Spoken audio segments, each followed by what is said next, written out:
¿Son éticamente neutrales la ciencia y la tecnología? El bien, el mal y la razón, facetas de la ciencia y de la tecnología. León Olivé. Dos concepciones opuestas sobre la naturaleza ética de la ciencia y de la tecnología. Todos los días los medios de comunicación informan sobre episodios de deterioro social y ambiental, o de daños a personas y a sus bienes.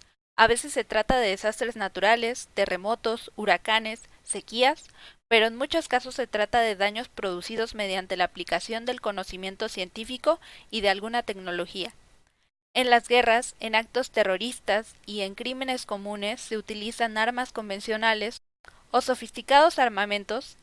En fraudes financieros o electorales suelen utilizarse complejos equipos informáticos, y el más serio deterioro ambiental es consecuencia de tecnologías, como los motores de gasolina, las industrias petroleras y químicas en general, los desperdicios nucleares o la explotación irracional de los bosques y las selvas tropicales.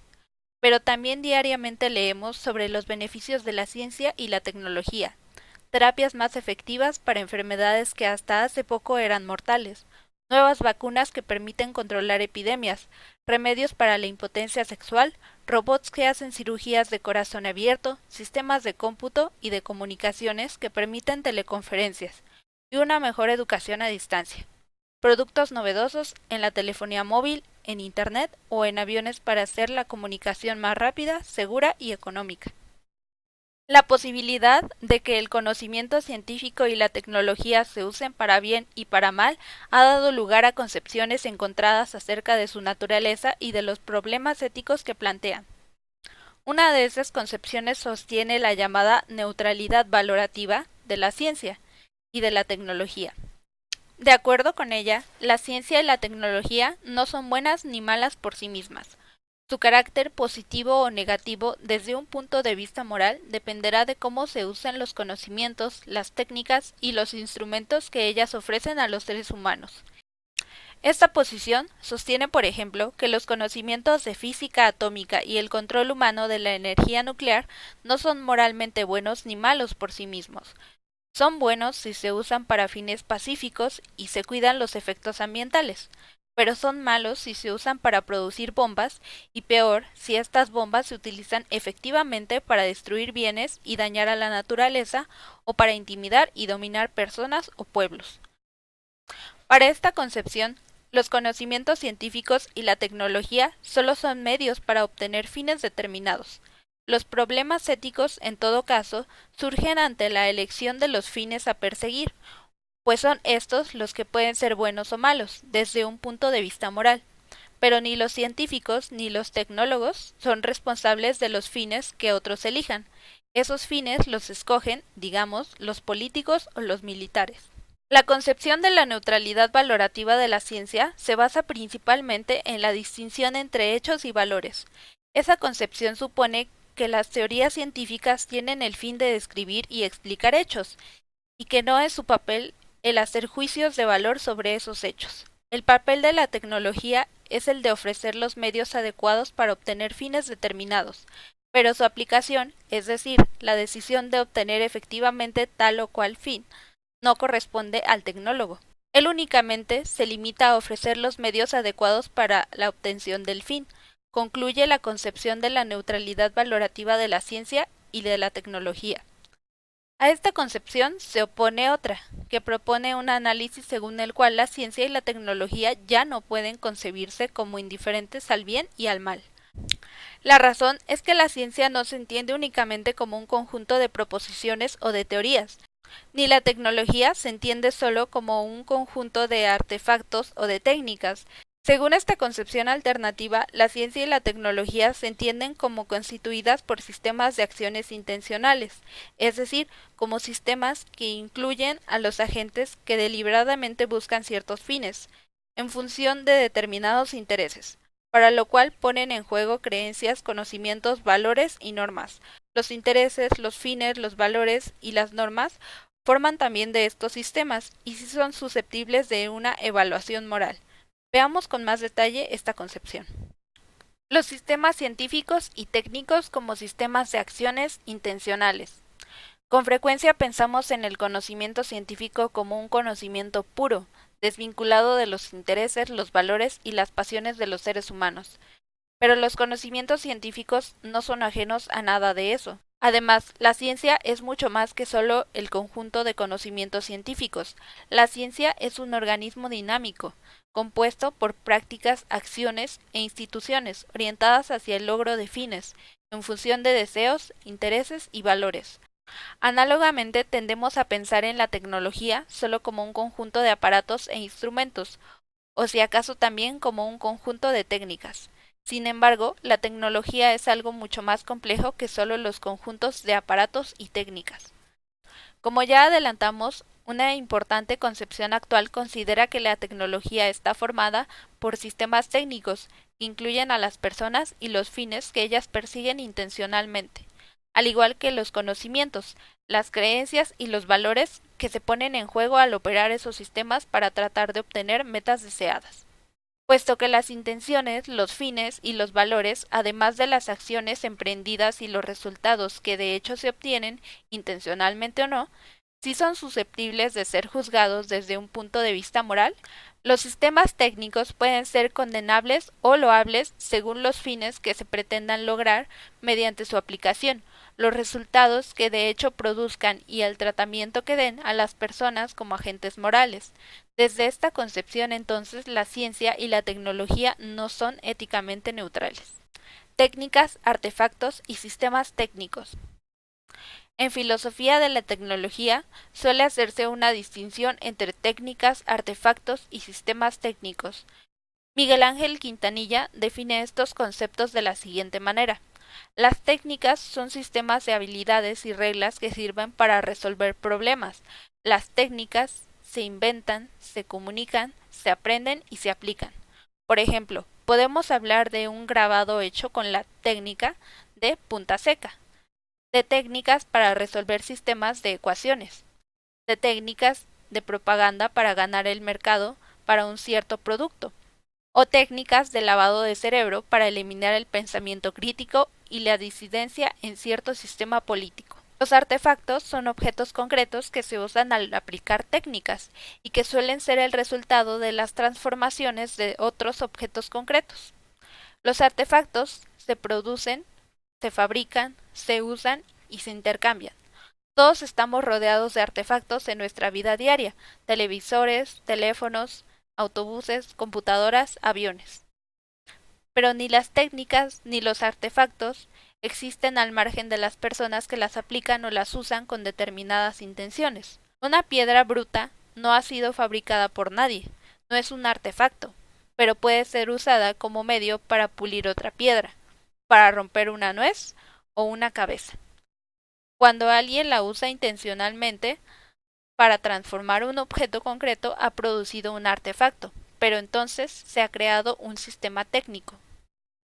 Un sistema técnico consta de agentes intencionales, al menos una persona que tiene alguna intención, de al menos un fin que los agentes pretenden lograr, abrir un coco o intimidar a una persona, de objetos que los agentes usan como propósitos determinados, la piedra que se utiliza instrumentalmente para lograr el fin de pulir otra piedra y fabricar un cuchillo, y de al menos un objeto concreto que es el transformado, la piedra que es pulida.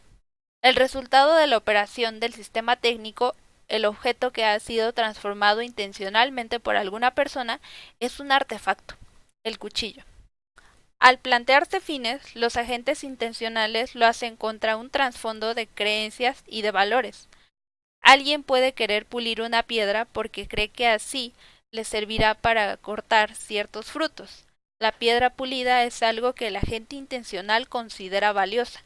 Los sistemas técnicos, por tanto, también involucran creencias y valores. Hoy en día los sistemas técnicos pueden ser muy complejos. Pensemos tan solo en una planta neuroeléctrica o en un sistema de salud preventiva donde se utilizan vacunas. Estos sistemas, además de ser complejos de acciones, comprenden conocimientos científicos, entre muchos otros elementos, de física atómica en un caso y de biología en el otro. En estos sistemas están imbricadas indisolublemente la ciencia y la tecnología, por eso suele llamarse sistemas tecnocientíficos. Por comodidad, seguiremos hablando de sistemas técnicos, aunque involucren conocimientos científicos sofisticados. Los agentes intencionales que forman parte de un sistema técnico tienen la capacidad de representarse conceptualmente la realidad sobre la cual desean intervenir. Los seres humanos tienen la capacidad de abstraer de la realidad ciertos aspectos que les interesan y de construir modelos y teorías para explicarse esos aspectos de la realidad y para poder intervenir en ellos, para modificarlos o para manipularlos. Los seres humanos también son capaces de asignar valores a estados de cosas en el mundo, es decir, de considerar como buenos o malos ciertos estados de cosas o de considerarlos como deseables o indeseables. Por ejemplo, los materiales de construcción que se obtienen mediante la explotación de un bosque, digamos, la madera, pueden ser valiosos para un grupo humano, pero la completa deforestación de un valle puede ser indeseable.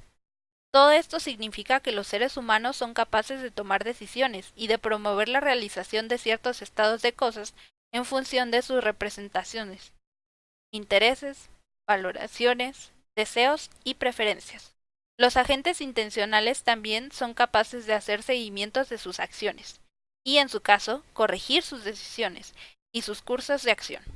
Los resultados de la operación de un sistema técnico pueden ser aparatos, automóviles o aviones de combate, sucesos, la explosión de una bomba, la muerte de personas, o pueden ser procesos dentro de un sistema, la paulatina recuperación del estado de salud de un enfermo, la constante reducción de la inflación de un sistema económico, o modificaciones de un sistema, las alteraciones en un sistema ecológico por la construcción de una presa o la destrucción de un bosque. No solo los aparatos son artefactos. Los sucesos, los procesos o las modificaciones de los sistemas naturales o sociales son artificiales, tanto como los aparatos, cuando son efecto de la operación de un sistema técnico. La muerte de una persona puede ser natural, debido a una enfermedad que su cuerpo ya no puede superar, pero es artificial si resulta de la acción de alguna persona. La destrucción de una ciudad por un terremoto es natural, pero es artificial si es causada por la explosión de una bomba nuclear. En suma, los artefactos son importantes y constituyen piezas necesarias en la tecnología, pero la tecnología es mucho más que el conjunto de artefactos. Ahora podemos comprender mejor por qué los problemas éticos que plantean la ciencia y la tecnología no se reducen solo al uso posible de los conocimientos o de los artefactos, o a las consecuencias de la aplicación de alguna técnica, sino que, puesto que los sistemas técnicos y los sistemas de producción del conocimiento científico son sistemas intencionales, entonces surgen problemas éticos en torno a las intenciones de los agentes, los fines que persiguen, los resultados que de hecho producen, intencionalmente o no, así como en torno a los deseos y los valores de esos agentes. Por ejemplo, supongamos que una compañía farmacéutica decide poner a prueba en seres humanos una droga cuyos efectos se desconocen, sin advertir a los sujetos con quienes se experimentará de los riesgos que corren, y ocultándoles el hecho de que no se conocen los efectos que pueda tener la droga. Podemos juzgar como inmoral la decisión de la compañía farmacéutica, así como las correspondientes acciones de los científicos, porque buscan cierto fin, digamos comercializar una droga y obtener beneficios económicos, y para eso utilizan a las personas simplemente como medios. Además, al ocultarse la información pertinente en la situación, las personas en quienes se experimenta ven coartada su capacidad de tomar una decisión autónoma, a saber, participar o no en el experimento por voluntad propia. Pero más aún, esas personas corren el riesgo de sufrir a causa de la droga que se les está administrando, sin que esté a su alcance una justificación aceptable para sufrir de esa manera. En este caso, el juicio sobre la inmoralidad de la compañía farmacéutica y de los científicos que se prestan para hacer los experimentos se basa en que violan tres principios morales. El principio de origen kantiano, que establece tratar a las personas siempre como un fin y nunca como medios. El principio, también de origen kantiano, que indica respetar a las personas como agentes autónomos, es decir, como sujetos con una capacidad de realizar acciones con base en las decisiones que tomen ellos mismos sin engaño ni coacción de nadie más. y el principio que prohíbe dañar o producir un sufrimiento a una persona si no hay alguna razón suficiente que lo justifique. Podemos suponer una situación análoga en un contexto de ciencia pura, donde el fin no sea la comercialización de la droga, sino únicamente obtener un conocimiento, digamos determinar si la droga es efectiva para combatir cierta enfermedad. Supongamos que esto se realiza en un laboratorio académico, ajeno a fines comerciales. En cualquier caso, si las personas en quienes se experimenta no son debidamente informados de los fines que se buscan, de los riesgos que corren y del hecho de que se desconocen los posibles efectos y por consiguiente el sufrimiento que puedan causar, entonces siguen siendo usadas solo como medios, por lo cual la decisión y las acciones de los científicos que así actuarán serían moralmente reprobables. ¿Constituyen un problema ético la transformación, la dominación y el control? Las técnicas y los sistemas técnicos son creados por los seres humanos para dominar, controlar y transformar objetos concretos, naturales o sociales. Este es el rasgo distintivo de la tecnología, pero contra lo que a veces se piensa, esto no puede considerarse en general o en abstracto como un problema ético.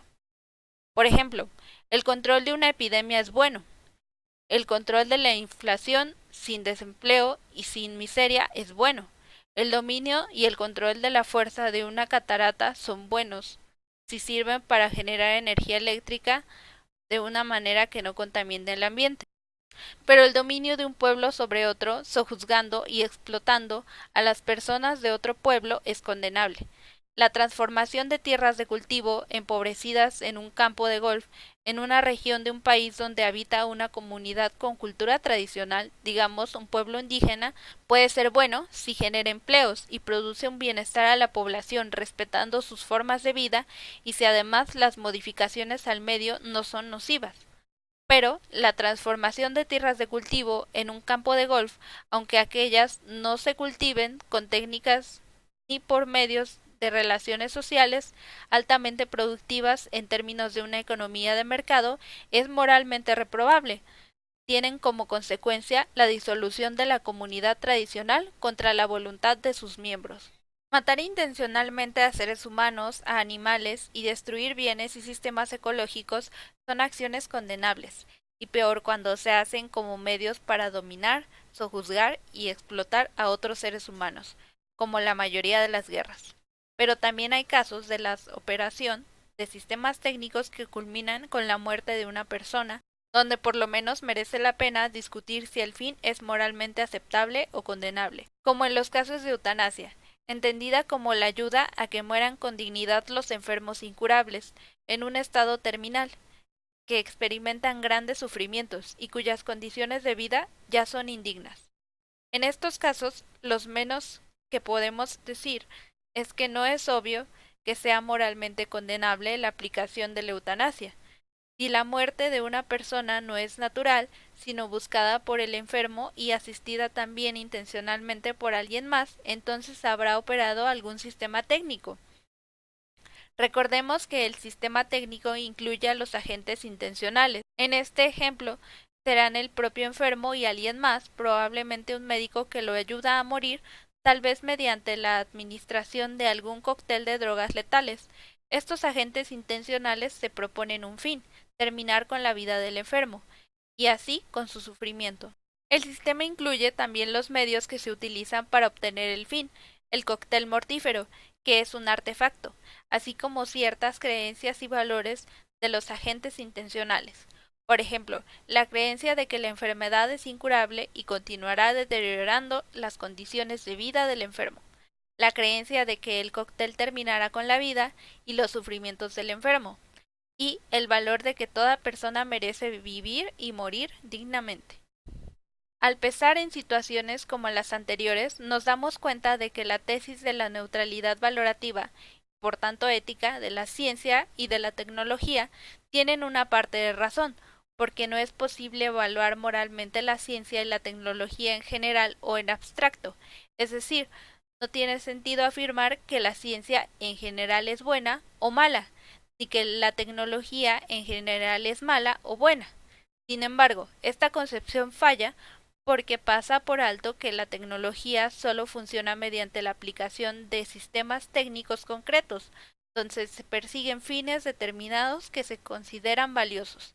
Es decir, hay valores involucrados, y además se utilizan medios específicos para obtener estos fines.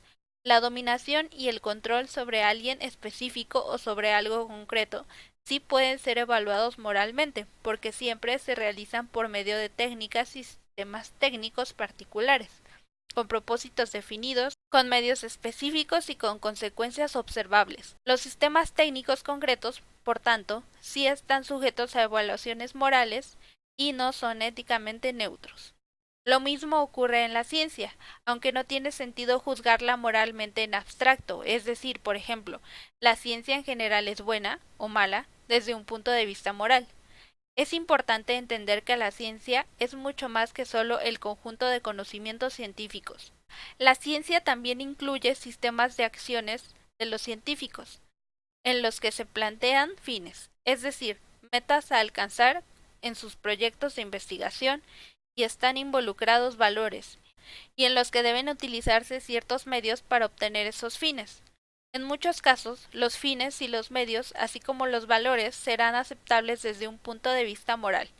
Pero hay casos, como en el ejemplo antes mencionado del experimento con una droga, cuyos efectos se desconocen, donde se usa a personas como instrumentos sin su consentimiento, en los cuales los medios son reprobables moralmente. Casos análogos surgen en la investigación donde se trabaja con animales y se les provoca sufrimiento innecesario. Más adelante volveremos sobre este tema. Fines, medios y valores en la ciencia y tecnología. Hemos visto que tanto la ciencia como la tecnología incluyen complejos de acciones intencionales, en los que los agentes que forman parte de ellos se proponen alcanzar algunos fines determinados. Para lograr esos fines, los agentes ponen en juego ciertos medios. Resultados no intencionales. Cuando los agentes realizan ciertas acciones, obtienen resultados efectivos, algunos de los cuales coinciden con los fines perseguidos intencionalmente por ellos y otros no. Por ejemplo, uno de los fines al diseñar automóviles con motor de gasolina pudo haber sido el de contar con medios de transporte más veloces que los caballos, y no depender de estos animales. Pero el transporte con motores de gasolina ha tenido también el resultado de contaminar la atmósfera. Este ha sido un resultado no intencional, pues podemos suponer que nadie diseñó los motores de gasolina con el fin explícito de ensuciar el ambiente. Elecciones racionales. Cuando los agentes deciden poner en juego medios adecuados para obtener los fines que persiguen, suele decirse que han hecho una elección racional. Por ejemplo, si el fin es determinar la causa de una enfermedad como el SIDA, es racional llevar a cabo una serie de investigaciones, como hacer un seguimiento cuidadoso de la evolución de los síntomas de los enfermos, analizar muestras de sangre, tratar de identificar la presencia de microorganismos conocidos y de otros desconocidos, etc. Estos parecen ser medios adecuados para obtener el fin que se persigue, pues en el pasado seguir esos métodos ha dado resultados positivos. Pero en cambio, no parece adecuado abrir las entrañas de una paloma o consultar una bola de cristal, mientras la primera línea de investigación es racional porque los medios parecen adecuados, la segunda es irracional porque los medios son inapropiados. La decisión acerca de si los medios propuestos para alcanzar un fin determinado son o no son racionales no es algo arbitrario. En el ejemplo anterior se puede determinar que la primera línea de investigación utiliza un medio adecuado para su fin, porque existe una larga tradición de investigación biomédica que ha mostrado que ese tipo de medios, es decir, esos métodos de investigación, hacer un seguimiento cuidadoso de los síntomas, analizar muestras de sangre buscando microorganismos, etc., han llevado en el pasado a resultados exitosos, es decir, en el pasado ha conducido a la meta de encontrar los agentes causales de otras enfermedades, mientras que los intentos de averiguar la causa de las enfermedades por otros métodos, tales como consultar las cartas o los residuos de una taza de café, no son respaldados por una tradición exitosa. La racionalidad de medios afines. Estamos ante el concepto llamado racionalidad de medios afines, Una elección de medios para alcanzar ciertos fines es racional si estos medios son adecuados para alcanzar esos fines. En este concepto se excluye el problema de la elección racional de los fines. Una importante discusión acerca del concepto de racionalidad siempre ha sido la de si los fines pueden elegirse racionalmente o si la racionalidad se limita a la elección de los medios más adecuados para obtener fines preestablecidos, los cuales no son susceptibles de discutirse racionalmente. Filósofos de la ciencia en tiempos recientes, por ejemplo, Larry Laudan, han sostenido persuasivamente que en la historia de la ciencia los científicos muchas veces se han comportado racionalmente evaluando sus objetivos y corrigiendo sobre la base de consideraciones racionales. Un conjunto dado de fines cognitivos puede ser criticado, por ejemplo, porque sus elementos sean incompatibles entre sí o porque es utópico o irrealizable. Esto significa que hay constreñimientos racionales acerca de cuáles fines de la ciencia son aceptables y cuáles de hecho son aceptados en algún momento. En tales casos, la elección racional se aplica a los fines y no solo a los medios. Lo que está en juego aquí es la racionalidad de los fines. En muchas ocasiones es posible establecer una evaluación racional de los fines que se persiguen. A veces podemos percatarnos de que hemos estado persiguiendo algún objetivo que, después de todo, es irrealizable o muy impráctico, como ocurrió con la construcción de globos aerostáticos para el transporte masivo de pasajeros a principios del siglo XX. O bien, podemos darnos cuenta de que algún fin que perseguimos es incompatible con creencias y valores que consideramos prioritarias. Por ejemplo, querer aviones más veloces, pero si nos convencemos de que eso es imposible sin aumentar el gasto de nuestras reservas energéticas y la contaminación ambiental, entonces podemos abandonar aquel fin, por ser incompatible con dos valores importantes para nosotros: el ahorro de energía y una menor contaminación atmosférica. En tal caso, hemos evaluado racionalmente nuestro fin y hemos tomado la decisión racional de abandonarlo. La consideración racional de los fines es muy importante para las evaluaciones éticas en la ciencia y la tecnología. Desde un punto de vista, siempre debemos analizar si esos fines resultan o no compatibles con valores y principios que aceptamos como fundamentales desde el punto de vista moral. También la evaluación de resultados no intencionales es muy importante para juzgar las técnicas. En el capítulo 6, Naturaleza Técnica y Ética, analizaremos el caso que se le planteó al Premio Nobel de Química 1995 Mario Molina, quien en sus palabras enfrentó un problema de ética superior, al percatarse de que en ciertos compuestos químicos fabricados industrialmente, es decir, ciertos artefactos ampliamente utilizados en la refrigeración, los clorofluorocarbonos, CFC, podrían ser agentes causales del adelgazamiento de la capa de ozono de la atmósfera terrestre, a pesar de que el propósito de quienes los fabricaban no era ese.